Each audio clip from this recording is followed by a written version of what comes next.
Hello and welcome to this channel. I hope you enjoy the story. I'm going to try and upload each day. Monster of the Attic. The young boy, whose name was Thomas, was bored. He had been cooped up in the house all day while his parents were at work. He had finished all his homework and there was nothing on TV. He decided to go up to the attic and see if there was anything interesting up there. The attic was dark and dusty, and Thomas had to use a flashlight to see. He rummaged around in boxes and old furniture, but he didn't find anything interesting. Just when he was about to give up, he saw a book in the corner. It was old and leather-bound, and it had a strange symbol on the cover. Thomas picked up the book and opened it. The pages were filled with strange symbols and writing that he didn't understand. He started to read, and he soon realized that the book was about dark magic. It contained spells and rituals for summoning evil spirits. Thomas was fascinated by the book. He had never read anything like it before. He started to experiment with the spells, and he soon discovered that he was able to summon the spirits. At first, the spirits were just harmless shadows. But as Thomas continued to use the book, the spirits became more powerful. They started to possess Thomas, and he began to change. Thomas's skin became pale, and his eyes turned black. He grew taller and stronger, and his teeth became sharp. He became more and more aggressive, and he started to enjoy hurting people. He would often go out at night and terrorize the town. The townspeople were terrified of Thomas. They called him the Monster of the Attic. They tried to capture him, but he was always too quick for them. He would disappear into the shadows, and they would never see him again. One day, Thomas's parents came home from work and found him in the attic. He was surrounded by candles and symbols, and he was chanting in a strange language. They were horrified by what they saw. They tried to talk to Thomas, but he didn't seem to recognize them. He just stared at them with his cold black eyes. Thomas's parents knew that they had to do something.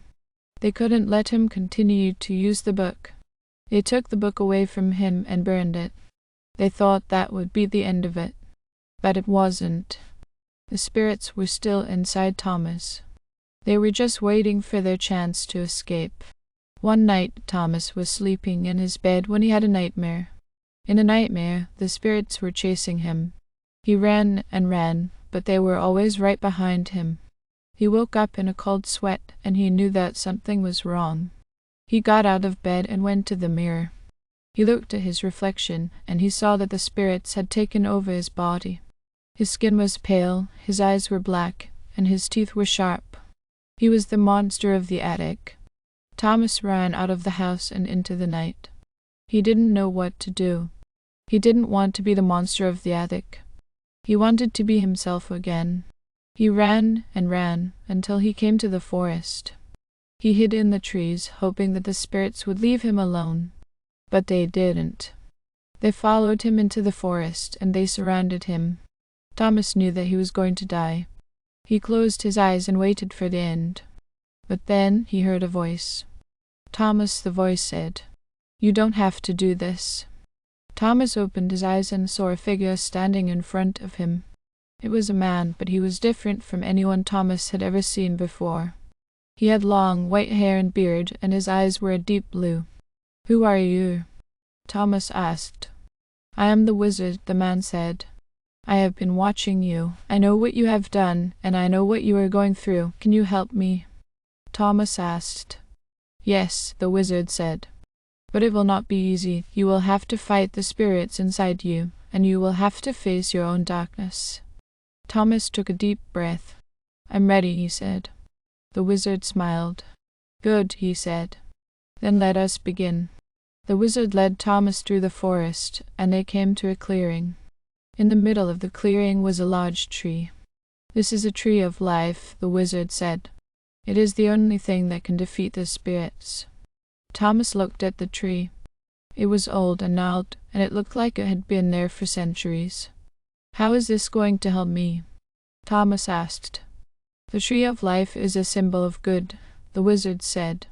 "It will give you the strength to fight the spirits." Thomas reached out and touched the tree. He felt a surge of power flow through him. "I can feel it," he said. "Good," the wizard said. Now, close your eyes and focus on the spirits inside you. Thomas closed his eyes and concentrated. He could feel the spirits swirling around inside him like a dark cloud. I am not afraid of you, he said. I am the light, and you are the darkness. I will defeat you. Thomas opened his eyes and took a deep breath. He could see the spirits now. They were black and twisted, and they were filled with hatred.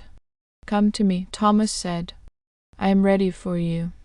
The spirits rushed at Thomas, but he was ready for them. He raised his hands, and the tree of life glowed with power. The spirits hit the tree like a wave, but they couldn't break through. They were repelled by the light of the tree. No, the spirits cried. You can't defeat us. I can, and I will, Thomas said. I am the light, and you are the darkness. I will always triumph over you. The spirits roared in anger, but they were no match for Thomas. He continued to focus on the tree of life, and the spirits were slowly pushed back. Finally, the spirits were defeated. They were banished from Thomas's body, and they disappeared into the darkness. Thomas stood there for a moment, breathing heavily. He had done it. He had defeated the spirits. He was free. He turned to the wizard. Thank you, he said. You saved my life. You are welcome, the wizard said. Now go and live your life in peace. Thomas smiled. He knew that he would never forget what had happened to him, but he also knew that he was stronger now. He had faced his darkness, and he had triumphed. He was ready to start a new life. Thomas walked out of the forest and into the sunlight. He took a deep breath of fresh air. He was free. He was alive.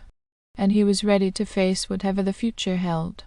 Thank you for listening. I hope you enjoyed the story. Don't forget to like and subscribe. Thank you.